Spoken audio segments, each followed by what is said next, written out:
Hi all, welcome to Blasters arena. Super കപ്പിൻ്റെ semi final പോരാട്ടങ്ങൾ ഇങ്ങെത്തിക്കഴിഞ്ഞു. ഗ്രൂപ്പ് ഘട്ട മത്സരങ്ങൾ അവസാനിച്ചതിന് ശേഷം ഏകദേശം ഒരു മാസത്തോളം ഗ്യാപ്പ് ഇവിടെ ലഭിച്ചിരുന്നു.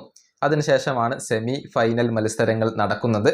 അതായത് വരുന്ന വ്യാഴാഴ്ച 4-ാം തീയതിയാണ് ഈ രണ്ട് സെമി ഫൈനൽ മത്സരങ്ങളും നടക്കുക. ആദ്യ സെമി ഫൈനൽ പോരാട്ടത്തിൽ പഞ്ചാബും അതുപോലെ തന്നെ ഈസ്റ്റ് ബംഗാളും തമ്മിലാണ് ഏറ്റുമുട്ടുക. ഗോവയിൽ വെച്ചുകൊണ്ടാണ് ഈ മത്സരം നടക്കുന്നത്. വ്യാഴാഴ്ച വൈകിട്ട് ഇന്ത്യൻ സമയം 4 മണിക്കാണ് ഈ മത്സരം അരങ്ങേറുക. പിന്നീട് ഗോവയും മുംബൈ സിറ്റിയും തമ്മിൽ ഏറ്റുമുട്ടുന്ന മത്സരം അന്നേ ദിവസം രാത്രി 8 മണിക്കാണ് അരങ്ങേറുക. ഈ മത്സരങ്ങളിൽ ആർക്കൊക്കെയാണ് മുൻതൂക്കം, അത് നമുക്കൊന്ന് പരിശോധിക്കേണ്ടതുണ്ട്.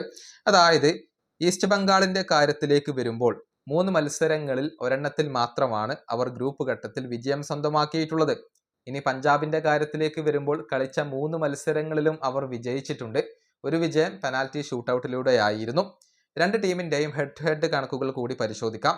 12 മത്സരങ്ങളാണ് ഈ രണ്ട് ടീമുകളും തമ്മിൽ ഇതുവരെ കളിച്ചിട്ടുള്ളത്.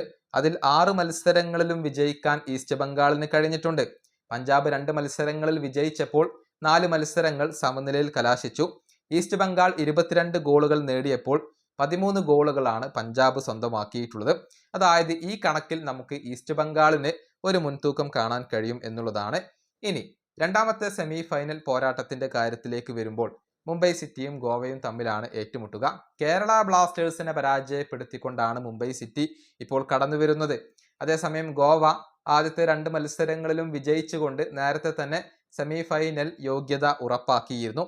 പക്ഷേ ഏഷ്യൻ ചാമ്പ്യൻസ് ലീഗ് ഉൾപ്പെടെ അവസാനമായി കളിച്ച 3 മത്സരങ്ങളിലും ഗോവ പരാജയപ്പെടുകയാണ് ചെയ്തിട്ടുള്ളത്. അത് ഒരല്പം ആശങ്കയുണ്ടാക്കുന്ന കാര്യമാണ്.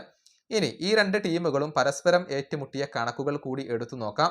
ഗോവയും മുംബൈയും തമ്മിൽ ആകെ 28 മത്സരങ്ങൾ കളിച്ചിട്ടുണ്ട്. അതിൽ 12 മത്സരങ്ങളിലും വിജയിച്ചത് മുംബൈ സിറ്റിയാണ്. 8 സമനിലകളും 8 തോൽവികളും അവർക്ക് വഴങ്ങേണ്ടി വന്നു. ഈ കണക്കിൽ മുംബൈ സിറ്റിയുടെ ഒരു ആധിപത്യം നമുക്ക് കാണാൻ കഴിയും എന്നുള്ളതാണ്. പക്ഷേ കണക്കുകൾക്കൊന്നും വലിയ ഒരു പ്രാധാന്യമില്ല. കാരണം ഇപ്പോഴത്തെ ഫോമിന്റെ അടിസ്ഥാനത്തിലാണല്ലോ ഈ ഒരു മത്സര ഫലം വരിക. ഏതായാലും ഈ ഒരു സെമി ഫൈനൽ പോരാട്ടങ്ങൾക്ക് വേണ്ടിയുള്ള കാത്തിരിപ്പിലാണ് ഇന്ത്യൻ ഫുട്ബോൾ പ്രേമികൾ ഉള്ളത്. അതിനുശേഷം ഡിസംബർ 7-ാം തീയതിയാണ് ഈ ഒരു കലാശ പോരാട്ടം നടക്കുക. ഡിസംബർ 7-ാം തീയതി ഞായറാഴ്ച രാത്രി ഇന്ത്യൻ സമയം 7:30 സൂപ്പർ കപ്പിന്റെ കലാശ പോരാട്ടം അരങ്ങേറുക. ഈ വീഡിയോ അവസാനിപ്പിക്കുന്നു. അടുത്ത വീണ്ടും കാണാം.